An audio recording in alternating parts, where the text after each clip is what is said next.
বিজ্ঞানীরা এমন একটি প্রিন্টার আবিষ্কার করে যার মাধ্যমে জলজন্ত মানুষ প্রিন্ট করে বানানো যায়। সেজন্য প্রথমে একজন মানুষকে একটি বিশেষ পোশাক পরিয়ে স্ক্যানারের ভেতর ঢুকিয়ে সারা শরীরের নিখুঁত ম্যাপিং তৈরি করা হয়। পাশাপাশি ব্রেনের সমস্ত স্মৃতি ভান্ডার ইটের মতো দেখতে এই লাল ডিভাইসে আপলোড করে সংরক্ষণ করা হয় এবং পরবর্তীতে যে কোনো সময় চাইলেই এই প্রিন্টার দিয়ে হুবহু আরেকটি মানুষের ক্লোন তৈরি করে ফেলা যায়। এই প্রিন্টিং মেশিন যিনি আবিষ্কার করেছেন তিনি একজন সাইকোপ্যাথ। এই মেশিনের মাধ্যমে তিনি নিজের অনেকগুলো ক্লোনিং করে ক্রাইম করতে শুরু করলে সরকার এই মেশিন বাজেয়াপ্ত করে এবং এভাবে মানুষের ক্লোনিং করা আজীবনের জন্য ব্যান করে দেয়। তখন আমরা দেখতে পাই একটি মহাকাশ গবেষণা সংস্থার প্রধান মার্শালকে। তিনি সরকারের থেকে অনুমতি চায় এই মেশিন মহাকাশ গবেষণার কাজে লাগাতে। মার্শাল চায় মহাকাশের যে সকল এক্সপেরিমেন্টে মানুষের মৃত্যু ঝুঁকি আছে সে সকল কাজ ক্লোনদের দিয়ে করাতে। আর যেহেতু এই ক্লোন করার প্রিন্টিং মেশিনটি মহাকাশে ব্যবহার করা হবে, পৃথিবীতে নয়, সে কারণে সরকারও অনুমতি দিয়ে দেয়। এরপর মিকি নামের এই ছেলেটিকে নির্বাচন করা হয় ক্লোন করার জন্য। মিকিও রাজি হয়, কারণ তার হাতে অন্য কোনো অপশন ছিল না। মিকির অনেক ঋণ ছিল, কিছুতেই পরিশোধ করতে পারছিল না। আর মিকি যার কাছ থেকে ঋণ নিয়েছিল সে হলো অনেক বড় মাফিয়া। 1 মাসের মধ্যে সমস্ত টাকা পরিশোধ না করলে মেরে ফেলবে। তাই মিকি পৃথিবী থেকে পালিয়ে যেতে চায় যে কোনো মূল্যে। এই মহাকাশ সংস্থা তখন লোক নিয়োগ দিচ্ছিল। মিকি সেখানে অ্যাপ্লাই করে, কিন্তু অনেক লোক সেখানে অ্যাপ্লাই করায় কম্পিটিশন অনেক বেশি ছিল। তখন মিকি বুদ্ধি করে সবথেকে কঠিন কাজটার জন্য আবেদন ফর্ম পূরণ করে যাতে তার চাকরিটা কনফার্ম হয়। আর এই ফর্ম দেখে রিসেপশনিস্ট মেয়েটা অবাক হয়ে যায়, কারণ এই ফর্মের শর্ত অনুসারে এই ফর্ম যে পূরণ করবে মহাকাশ সংস্থা চাইলেই ইচ্ছে মতো তার ক্লোন তৈরি করতে পারবে। এ ধরনের ফর্ম একমাত্র মিকি পূরণ করেছে, আর কেউ করেনি। তাই সংস্থাটি মিকিকে সরাসরি সিলেক্ট করে নেয়। তখন সেখানে মার্শালের সুন্দরী ম্যানেজার আসে। সে মিকিকে স্পেসশিপের ভেতরে নিয়ে যায় এবং বিভিন্ন জায়গা ঘুরিয়ে দেখাতে থাকে। একটি বিশাল গর্ত দেখিয়ে বলে এটি হলো স্পেসশিপের ডাস্টবিন। খাবারের উচ্ছিষ্ট থেকে শুরু করে বাথরুমের বর্জ্য সব এখানে ফেলা হয় এবং তা রিসাইকেল হয়ে পুনরায় ব্যবহার উপযোগী হয়। এবং এসব কাঁচামাল ব্যবহার করে এই প্রিন্টার দিয়ে মাত্র 20 ঘন্টার মধ্যে শতভাগ তোমার মতো দেখতে আরেকটি মানুষ তৈরি করা সম্ভব। এরপর মিকির ফুল বডি স্ক্যান করা হয় এবং ব্রেনের সমস্ত স্মৃতি লাল ইটের মতো এই ডিভাইসটিতে সংরক্ষণ করা হয়। এবং সমস্ত ইনফরমেশন সেভ করার পর মেয়েটি একটি পিস্তল মিকির মাথায় টাক করে বলে তোমাকে এখন মরতে হবে। এরপর তোমার ক্লোন আমরা প্রিন্ট করে নিব। পরের বার যাতে মরতে ভয় না পাও সেজন্য এইবার তোমাকে মরতে হবে। তখন মেয়েটি গুলি করে সত্যিকারের মিকিকে মেরে ফেলে এবং মিকি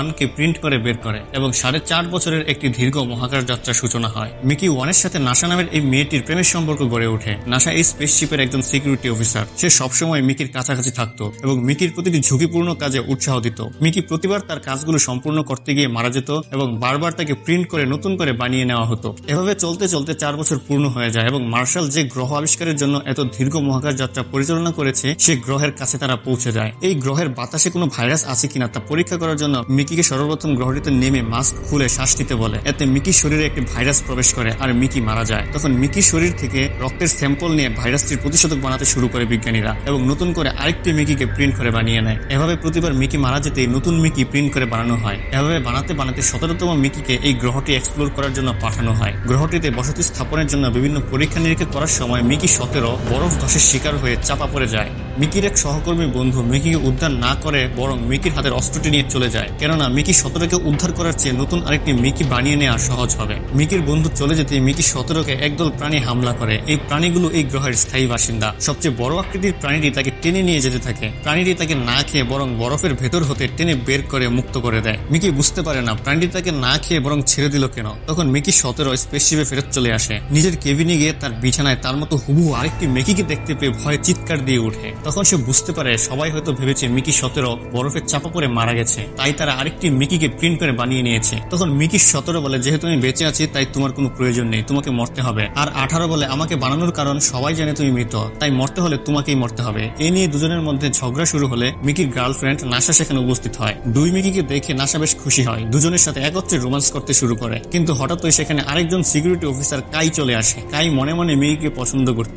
2 মিকির সাথে নাসাকে এই অবস্থায় দেখতে পেয়ে কাই কিছু না বলে চলে যায়। কাইয়ের পিছু পিছু নাসা দৌড়ে গিয়ে রিকোয়েস্ট করে 2 মিকির কথা যেন কাউকে না বলে। কাই বলে যেহেতু 2 জন মিকি তাহলে একজনকে তুমি নাও আরেকজনকে আমি নেই, কিন্তু নাসা এই প্রস্তাবে রাজি হয় না। নাসা বলে মিকি 17 হোক আর 18ই হোক দুজনকেই আমি ভালোবাসি। ওদিকে রুমের ভেতর 2 মিকি বিভিন্ন বিষয় নিয়ে আলোচনা করতে করতে ভাবতে থাকে এই জীবন মৃত্যুর খেলা কিভাবে বন্ধ করা যায়। তখন মিকি 18 মার্শালকে খুন করার জন্য একটি পিস্তল হাতে নিয়ে বেরিয়ে যায়। মিকি 17, নাসা এবং কাই সকলে বাধা দিতে চায়, কিন্তু মিকি 18 কারোই কথা শুনে না। সোজা মার্শালের কনফারেন্স রুমে গিয়ে বন্দুক তাক করে। মার্শাল সেখানে ওই গ্রহের একটি পাথর নিয়ে এসে ভবিষ্যৎ পরিকল্পনা বর্ণনা করছিল। তখন হঠাৎ ওই পাথর থেকে একটি বাচ্চা প্রাণী বেরিয়ে আসলে সবাই আতঙ্কে দৌড়াদৌড়ি শুরু করে, ফলে মিকি 18 গুলি করতে ব্যর্থ হয়। বিজ্ঞানীরা বাচ্চা প্রাণীটিকে ধরার চেষ্টা করতে থাকে, তখন মিকি 17 এসে বাচ্চাটি ধরে ফেলে এবং সবাই মিলে মিকি 18কে ধরে ফেলে। মার্শাল অবাক হয়ে তাকিয়ে থাকে দুই মিকিকে একসাথে দেখে। তখন হঠাৎ আরেকটি বাচ্চা প্রাণী মার্শালের মুখে আক্রমণ করলে কাই ও তার বাহিনী গুলি করে বাচ্চাটিকে মেরে ফেলে এবং মার্শালের নির্দেশে দুই মিকিকে অ্যারেস্ট করা হয়। জীবিত বাচ্চাটিকে লেবে নিয়ে মার্শালের বউ কেটে কুটে পরীক্ষা করতে থাকে, আর কোনো একভাবে তা জানতে পেরে যায় ওই গ্রহের প্রাণী সম্প্রদায়। তারা দলবল নিয়ে স্পেসশিপে আক্রমণ করতে ছুটে আসে। তখন মার্শাল ওই প্রাণীদের প্রতিহত করতে দুই মিকিকে দায়িত্ব দেয় এবং তার নিজেকে হত্যা চেষ্টা করার কারণে সে শাস্তি আরেকটু কঠিন করতে চায়।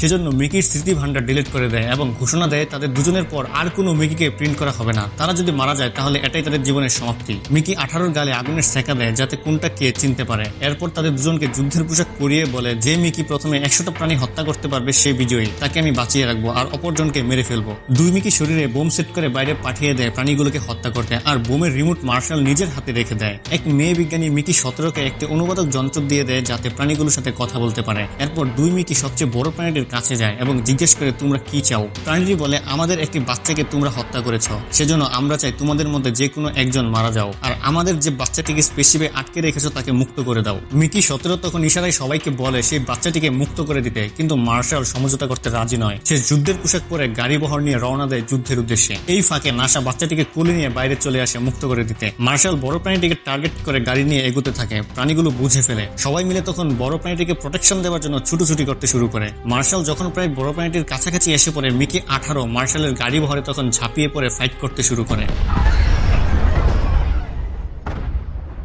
ওইদিকে নাসা বাচ্চাটিকে ফেরত দিয়ে দেয় আর সম্ভাব্য যুদ্ধের সমাপ্তি ঘটে।